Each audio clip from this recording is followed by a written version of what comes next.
2022, 23, 24 में वीजा जो रिफ्यूज होता है पॉलिसी का एक हिस्सा है। जो रिफ्यूजल रेशो है वो काफी ज्यादा हद तक बढ़ चुकी है। कंट्री ना तो 100% वीजा देती है और ना ही 100% वीजा रिफ्यूज करती है।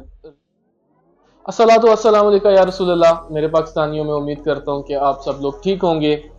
आज की इस वीडियो में हम डिस्कस करेंगे कनाडा के जो रिसेंटली आप लोग सुन रहे हैं, बहुत सारे लोग इस पे वीडियोस बना रहे हैं और इन्फॉर्मेशन दे रहे हैं लोगों को कि कैनेडियन मिनिस्टर ने माफ़ी मांग ली जो उन्होंने वीज़ाज रिफ्यूज़ किए 2022, 23, 24 में। तो मेरे भाइयों, ऐसी कोई भी ऑथेंटिक न्यूज़ या कोई भी ऑथेंटिक उनकी ऑफिशियली किसी भी जगह पे मुझे तो कोई ऐसी चीज़ नज़र नहीं आई। शायद मेरी नॉलेज कम है या मैं उस तरह सर्च नहीं कर सका। तो किसी भी भाई को अगर तो ये कोई प्रूफ मिलता है तो ये तो सबसे पहले आपने मेरे साथ पर्सनली शेयर करना है। नंबर 2, देखिए, वीज़ा जो रिफ्यूज़ होता है ये किसी गलती की वजह से या किसी पॉलिटिकल सिचुएशन की वजह से नहीं होता। ये एक इस एप्लीकेशन का, इस पॉलिसी का एक हिस्सा है रिफ्यूज़ल। कहीं पे भी आप अप्लाई करते हैं, कोई भी कंट्री ना तो 100% वीज़ा देती है और ना ही 100% वीज़ा रिफ्यूज़ करती है। रीज़न्स होती हैं कि किस रीज़न पे आपका वीज़ा लगेगा, कौन सी डॉक्यूमेंट्स, कौन सी रिक्वायरमेंट्स नहीं होंगी तो आपका वीज़ा रिफ्यूज़ होगा। पिछले कुछ टाइम से कनाडा की जो रिफ्यूज़ल रेशो है वो काफ़ी ज़्यादा हद तक बढ़ चुकी है और इसमें कहीं ना कहीं वजह हमारे मुल्क के ही कंसल्टेंट और एजेंट्स हैं जो कोशिश ये करते हैं कि किसी भी तरह अप्लाई कर दिया जाए। डॉक्यूमेंट हैं तो भी अप्लाई कर दिया जाए, डॉक्यूमेंट नहीं है तो भी अप्लाई कर दिया जाए। जब भी आपकी रिफ्यूज़ल होता है स्पेशली कनाडा का, तो उसमें एक डिटेल आपके पास रिफ्यूज़ल रीज़न आती है जिसको रिफ्यूज़ल लेटर बोला जाता है।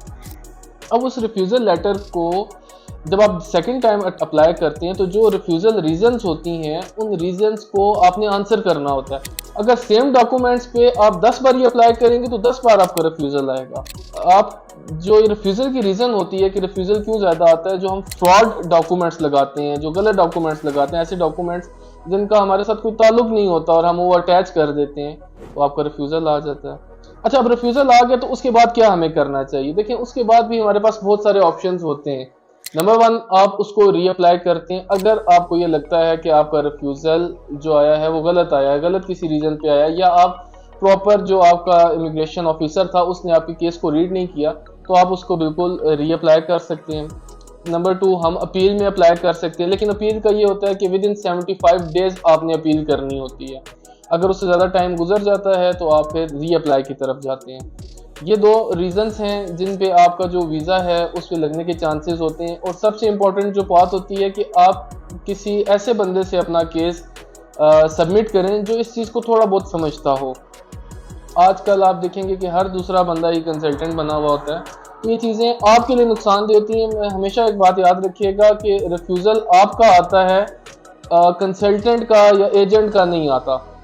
अगर आप चाहते हैं कि आपकी जो रिफ्यूज़ल आ चुका है उसकी हम प्रॉपर तरीके से उसको रिव्यू करें, या आप अपील में कोई हेल्प चाहते हैं, तो बिल्कुल आप मेरे ऑफिस विज़िट कर सकते हैं, मुझसे, मेरी टीम से रब्ता कर सकते हैं। Thank you so much.